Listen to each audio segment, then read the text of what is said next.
Before listen, lock your door. Subscribe for daily horror story. First story. My uncle used to warn me, if you ever hear someone calling your name in the woods, don't answer, especially if it sounds like someone you love. I used to laugh it off. Thought it was just an old mountain tale, something to scare kids away from doing dumb stuff on camping trips. But I'm not laughing anymore, because the thing out there took my brother, and it sounded exactly like me when it did. It happened last October, during our annual backcountry camping trip. It was something of a tradition, just me and my younger brother Kyle, leaving behind the phones, the noise, the city.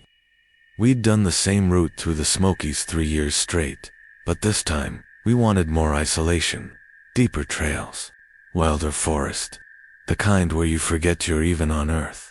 Kyle found this post online, a barely trafficked stretch of the Appalachian Trail, way up north near a long-abandoned ranger station. Most trail maps didn't even mark it anymore. That should have been our first red flag. But we were excited by the remoteness. We wanted quiet. We wanted real wilderness. We parked off a gated fire road and hiked in 7 miles, ascending switchbacks under a ceiling of thick gray mist. The deeper we got, the more the forest seemed to close in. It wasn't just dense, it felt heavy, like the trees were holding their breath. Kyle, usually a constant stream of dumb jokes and bad impressions, grew quieter with every mile. At one point, he stopped walking and just stared into the trees. "You hear that?" he asked. I paused. "Nothing but wind." "Never mind," he said, and kept walking. By sundown, we'd found a clearing near a narrow stream. We set up camp. The ranger station, if you could still call it that, sat 50 yards away. It looked more like a moss-covered mausoleum. Cracked stone walls, roof half collapsed, ivy pouring through shattered window frames. A black rectangle of a doorway gaped open, leading into shadow. I wanted to check it out before we lost the light, but Kyle didn't even look at it. "Something about that place feels wrong," he muttered, "like it doesn't want us near it." So we stayed close to the fire that night, talking low, listening to the wind in the trees. But even the wind sounded off, like it was echoing. Wrong, coming from too many directions at once. I woke up sometime after midnight. At first, I thought it was a dream, branches snapping under slow, deliberate footsteps. Not scurrying animals, not a bear, something walking. Then came the voice, a whisper, low and distant. "Kyle." I froze. It came from the direction of the ranger station. My first thought was that someone else was out here, but that didn't make sense. We were hours from the nearest town, and the voice there was something wrong with it, like someone trying too hard to sound calm, like they were mimicking a voice from memory. I sat up, reached for my flashlight just in time to see Kyle unzip the tent. "Kyle, wait." But he was already outside, barefoot, walking like he was in a trance. Then the voice came again, louder, closer. "Kyle, help me." I scrambled after him, light swinging wild through the trees. But Kyle moved fast. Too fast. The forest felt thicker than before, like the trees had shifted when I wasn't looking. I kept shouting his name, but the only thing that answered was the wind, and that voice. It followed me, always just far enough ahead that I couldn't reach it. After what felt like an hour, I realized I was moving in circles. Every path twisted back toward the clearing. I stumbled into camp again, soaked in sweat, heart jackhammering. My flashlight flickered once, then died. I waited until dawn, then made my way to the shack. The door was slightly open. Inside, it smelled of wet stone and old wood. The floor had collapsed in the center, revealing a perfectly round pit in the ground, like a dried-up well, but deeper than it should have been. I leaned over the edge and saw nothing, just blackness. Then I saw the walls. Dozens of names had been scratched into the stone-deep, angry lines, gouged in with something sharp. Some looked ancient, others looked recent, and right at eye level, carved fresh into the moss-dark wall, was Kyle's name. I ran. I don't even remember grabbing our gear. I just ran. I didn't stop until I saw our car again. The search lasted weeks. Helicopters, dogs, drones, volunteers. Not a single track, not a single shred of fabric. No sign that he'd ever stepped foot in that forest. It was like the woods had decided he didn't exist anymore. 2 weeks later, I was back in my apartment 3rd floor. Deadbolt locked one. I woke up at exactly 2:46 a.m. to the sound of footsteps on the balcony. I froze. There shouldn't have been a balcony. I live on the 3rd floor. There's nothing out there but air. Then I heard it soft and pleading. Help me. It was Kyle's voice, but hollow, stretched, as if it had been run through some long, distant tunnel, like it was echoing up from the bottom of that well. I didn't open the curtains. I couldn't. Since then, it comes back sometimes. Not every night, just some. Always between 2:45 and 2:50 a.m. A whisper, a scrape, a low knock. It never tries to break in. Not yet. But it always knows my name. And sometimes, it uses other voices now. People I haven't heard from in years. Friends, my mother, my own. I moved across 3 state lines. I changed my number. I threw my phone in a river and bought a new one under a different name. None of it matters. Because the thing that took Kyle, it didn't just take him. It became him. And I think that's the worst part. Whatever it is, it learns. It mimics. It studies the way we speak, the words we use, the pauses in our breath. And when it's ready, it calls to the next person. So, if you're ever hiking deep in the Appalachian backwoods and you hear your name whispered from the trees, stop. Don't answer. Don't look. And above all, don't follow. Warning, next time you hear a familiar voice in the woods, don't respond. Because whatever's calling might already be wearing someone else's skin, and it knows your name. Second story. My grandfather always warned me, never trust a patch of woods that's colder than the rest. It means something else lives there. I always thought he was just an old man with too many stories and too much moonshine. I wish I'd listened after.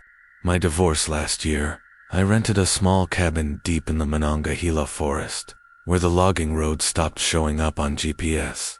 I wanted silence, no phones, no neighbors, no reminders of the mess I'd left behind. The ad didn't even include an address, just coordinates and a blurry picture of the cabin. When I called the man who posted it, he said, "You'll be left alone. That's what you want, isn't it?" I said yes. I didn't ask why the rental was so cheap. I didn't ask why the guy insisted I bring paper maps and not rely on cell signal. I just drove. The cabin was what you'd expect: 1 room, wood walls soaked with the smell of smoke and pine sap, a cot, a small table, a stove. No electricity, just a generator that wheezed like a dying lung. Out back was an old outhouse and a trail leading into the forest. And behind the trees, something else, a feeling like I'd stepped into a place that had been waiting too long for someone to notice it. For the first few days, I chopped wood, hiked, and read by lantern light. I didn't mind the solitude, but there were things I started picking up on, like how the wind never touched the trees behind the cabin, how birdsong stopped right at the edge of a slope that dipped into a hollow, how my skin prickled whenever I looked that way. By day 3, I noticed the shape of the trees down. They're twisted in strange curves, leaning inward like they were trying to shut something in. The hollow held a strange coldness, even in the afternoon sun. When I stepped near it, the temperature dropped 10 degrees. My breath fogged, my ears rang. And nothing, no squirrels, no bugs, not even wind seemed to enter it. I didn't go in at first. I stood at the edge and watched, listening to the silence like it was daring me to break it. That night, something knocked on the cabin wall.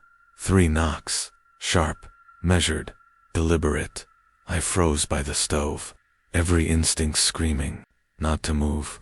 I waited a full minute before stepping outside with my flashlight. Nothing.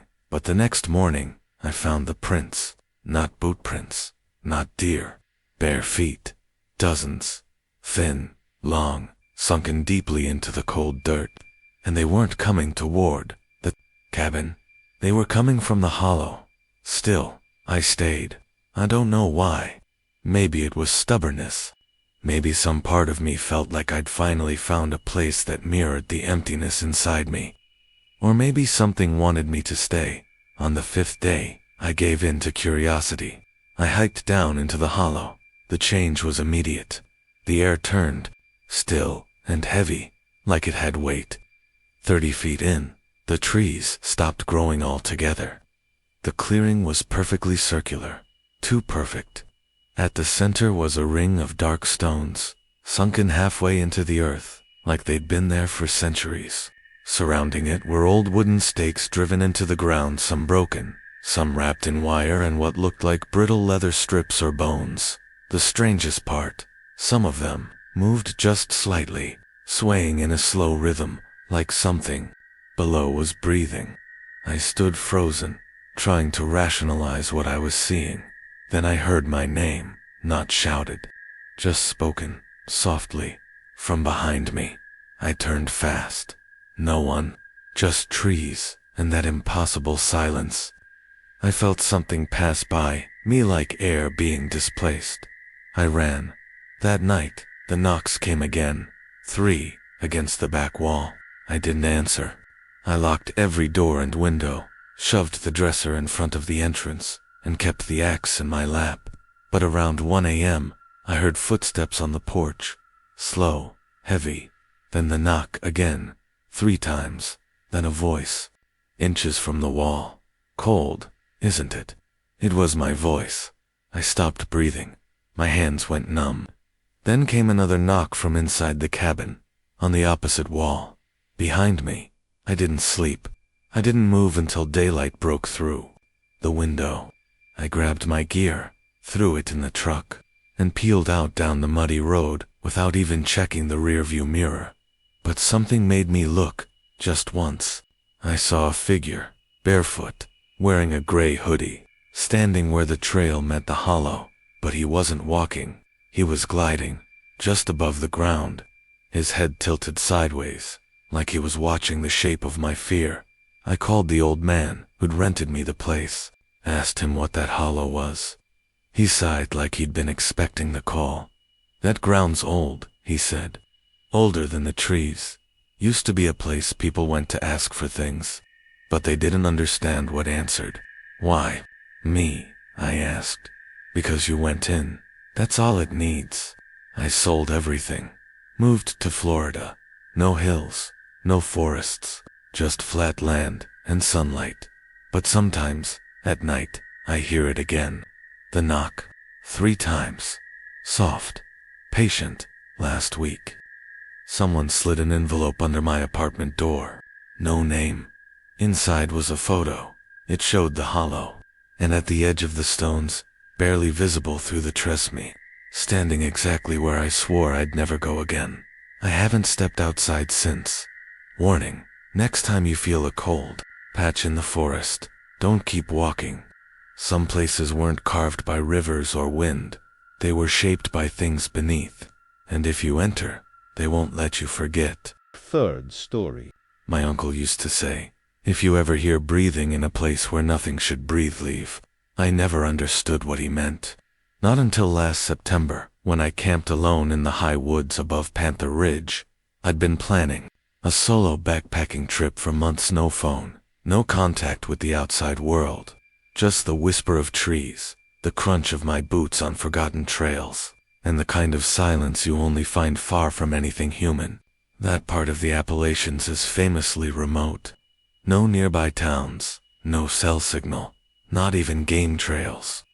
It's the kind of place you enter, knowing no one's going to come looking for you if things go wrong. I wasn't new to this. I'd done dozens of backcountry hikes before. I was careful, well-equipped, and I liked to think I knew how to read the land.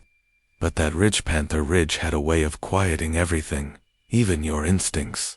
I made camp on a flat patch of ground beneath a line of twisted pines, not far from where jagged rocks jutted from the hillside like bones half swallowed by the earth.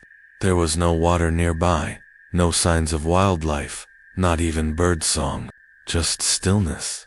Thick, heavy stillness. As night fell, I felt it. Not fear exactly, just a wrongness.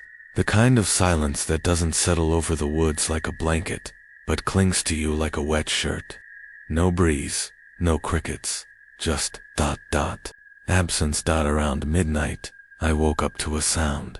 Not loud, but distinct, slow, wet, huffing noise just outside my tent. My first thought was bear, but the thing didn't move. It didn't grunt or snort. It just breathed. Deep, wet inhales, spaced seconds apart, steady, intentional. I lay there, gripping my knife, every nerve in my body taut. I couldn't see it, couldn't even hear it move.